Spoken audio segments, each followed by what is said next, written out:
Au nom du Père, du Fils et du Saint-Esprit, un seul Dieu, Amen. Aujourd'hui, c'est le miracle de la guérison d'un démoniaque aveugle et muet.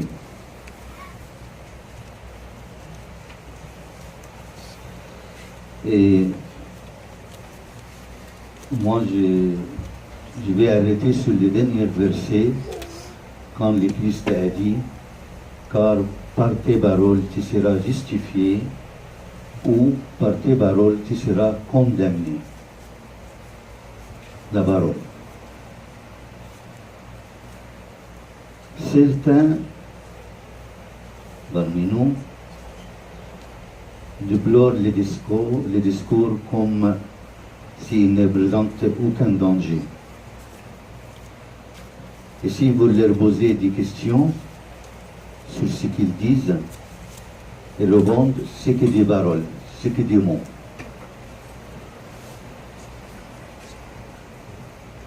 Et aujourd'hui, on va parler de la gravité des paroles, la gravité de nos mots, la parole qu'on parle.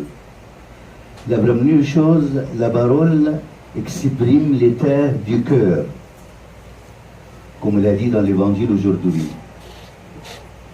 Il dit, c'est l'abondance du cœur que la bouche parle. Les péchés de parler, ou les péchés de paroles, commencent par le cœur. C'est le cœur, et après c'est exprimé par notre langue. S'il y a l'intimité, s'il y a la haine, s'il y a la convoitise, s'il y a la colère, dans notre cœur, ça sera traduit dans notre langue aussi. Ça, c'est le premier danger de la parole. Deuxième chose, et attention, comme il a dit aujourd'hui, avant d'y aller à la deuxième chose, il dit qu'il y a une relation entre l'arbre et ses fruits. L'arbre bon, il donne du bon fruit. Mauvais, il donne des fruits mauvais. Il n'y a pas un arbre de fleurs qui donne des épines. Ou le contraire, l'arbre des épines, il donne des fleurs. Exactement de l'abondance de ton cœur, comme il a dit aujourd'hui, que la bouche parle. Alors, si tu parles mauvais, tu montres que ton cœur aussi il est mauvais. Si tu parles de convoitise, tout le temps tu parles que de ça, alors ton cœur vit dans la convoitise. Si tu parles de la haine, c'est parce que ton cœur aussi dans la haine.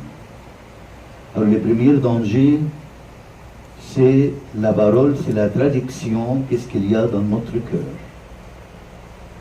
Il ne faut pas dire c'est que des paroles. Non, pas du tout, comme il a dit le Christ aujourd'hui. Deuxième chose, la parole révèle ta caractère, tes personnalités. Et pour ça, on dit, le sage dit, le silence de l'ignorant peut être considéré comme sagesse. Je vais le répéter. Le silence de l'ignorant peut être considéré comme sagesse. Il vaut mieux qu'on garde le silence parce que la parole qui sera révélée révèle ta caractère. Deuxième danger. Troisième danger, c'est avec la langue, l'homme peut être soit honoré ou humilié. C'est ça qu'il a dit le Christ aujourd'hui. Il a dit, car par tes paroles tu seras justifié ou par tes paroles tu seras condamné. Une bonne parole, ça augmente toujours la valeur des personnes devant les autres et autour de lui, tels que les mots d'éducation, du conseil, d'orientation, d'encouragement. Quand on encourage quelque chose, ça sera profitable pour toi et aussi pour les gens autour de toi. Et si tu as des mauvaises paroles, ça ne sera pas seulement devant de toi devant Dieu, mais aussi devant les gens qui vivent autour de toi. Nous sommes condamnés par notre parole, par les gens aussi qui ils ont l'avancée ou comme ceux qui arrivent à la diffamation des autres gens. Quatrième danger, que la parole prononcée par l'homme ne peut être retournée. Il a dit ça. Par exemple, si tu dis un mot d'insulte à une autre personne, ou blesser les sentiments d'une autre personne, vous pouvez penser que c'est des mots, comme on dit tout le temps, c'est des mots, pas du tout.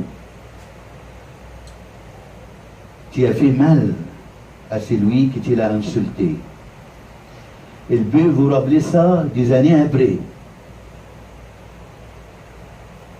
Et même si vous avez regretté, même si tu es allé confesser, comment tu saches que l'autre n'a pas oublié?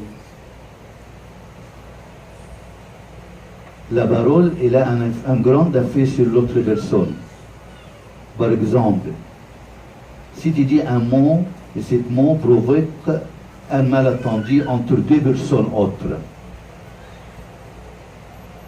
tu vas regretter peut-être, tu vas confesser peut-être, mais les deux autres personnes ne sont toujours pas en bon accord entre eux. C'est à cause de toi. Toi, tu t'es confessé, tu t'es repenti, tu as regretté, mais le problème reste toujours.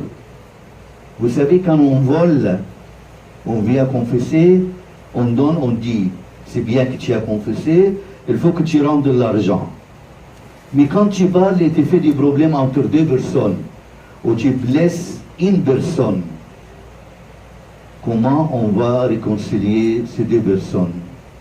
Même si tu as repenti, même si tu es venu à l'église et tu as confessé et tu as regretté, ta conscience a travaillé un peu, tu dis pourquoi j'ai fait ça, il faut que je confesse, et voilà, tu te pardonnes.